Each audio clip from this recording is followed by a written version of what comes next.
What sort of media institute would produce our product? Well, after doing some research on media institutions, there is a whole wide range of them, and they vary in size, budgets, normally related to size, types of films they produce, etc., etc. So let's start off with one that probably would never ever go near our film, and that is something like Universal. Uh, Full name of Universal Studios, also known as Universal Pictures. It was founded in 1912 and is one of the oldest media film institutions going. It has produced stupid amounts of films, and they go right back, producing some proper big films. They did the American Pies, they've done the Hulk, they did they did Psycho, which is obviously an amazing Hitchcock film. They did Hot Fuzz, they did Shaun of the Dead, they did Mama very recently, which is a brilliant film. And probably the biggest one they've released so far very recently has to be Les Miserables, which again, I'm a massive fan of. So yeah, there's no way they're ever going to touch our film, being that we're quite a low budget film, and pretty much with no budget at all. And theirs are in the multi-millions in sci-fi stuff, and then obviously there's all the CGI, is actually what I meant to say before, not sci-fi. And then obviously they've got major actors, they've got big sets that they can build, they can be fancy with their camera work, they have no problem with props and costumes to make mise-en-scène amazing. So clearly something like Universal or Panther, Paramount, something like that is never going to come near us. Couple that possibly will. Let's go right to the very other end of the scale. You get proper small, independent countries and companies, not countries, companies.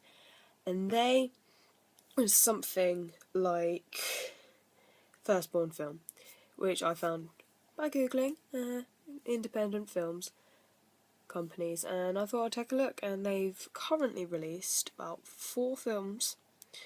They're a lot shorter than you'd see with sort of in the cinema and stuff like that. They're not even released in the cinema. Most of them are all done sort of like released online through a website that brings out films, basically. But one of the films, A Curious Visit to the Brain Museum, is actually on show on the V&A Museum's website, which is pretty high ranking. That's probably one of the most notorious art and fashion museums in England, and so that proves that they've got something going on there. And I do hope that these people, they go on. They've been around since, well, they've only been around about 4 years, I think, and they're based in London. They do a lot of drama, they do a lot of comedies and documentaries and stuff like that. So I think possibly that they could sort of be interested in a film like ours. We are very low budget. It probably wouldn't be a full-length feature film anyway. Even if it is, it wouldn't be a very high-budgeted one. So I think they're a small independent film company. Something like that would definitely take a look at our sort of film, produce our sort of film, possibly distribute our sort of film. But somewhere in the middle, I guess we can look at as Film 4. And I think this is probably more where we would put ourselves. We're at Film 4. And they were originally called They were originally called Channel 4 Films, and then they changed to Film 4 International, and with the launch of the digital TV channel, they changed their name to Film 4 to coincide with it. And they've been around since 1998, so a pretty contemporary institution.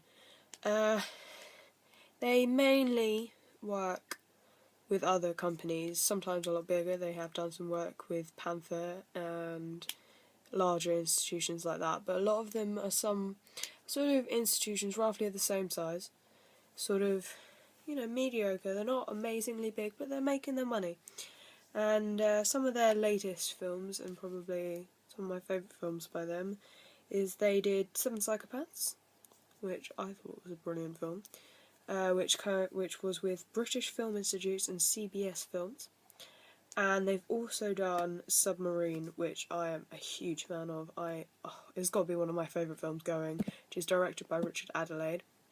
And that was in sort of, well, together with Red Hour Films and Warp Films, which I thought, anyway, I think it's an amazing film. So I think that would be something more where our film would fit. They're low budget films, but it would be good to see our film sort of being produced by a lot of different companies. I can see that rather than by one big company taking it on. I can see that one company producing it, another one not editing because that's part of producing, another one sort of advertising, another one distribution, sort of that sort of style of work. And I could see it being sort of a quite low budget, probably be quite a niche audience. We don't have an amazingly large target audience. The age range is quite small due to, the protagonists are teenagers, and so that brings in quite a lot of teenage audience, but it won't really go much higher. It's just a conventional thriller. It's nothing. It doesn't have any major actors. It doesn't have, it's not like it's got Hugh Jackman in it to bring his fan base and that. So definitely something a lot smaller for our film. Possibly independent, possibly around sort of Film 4 style. Yeah, that's who I think would produce our film.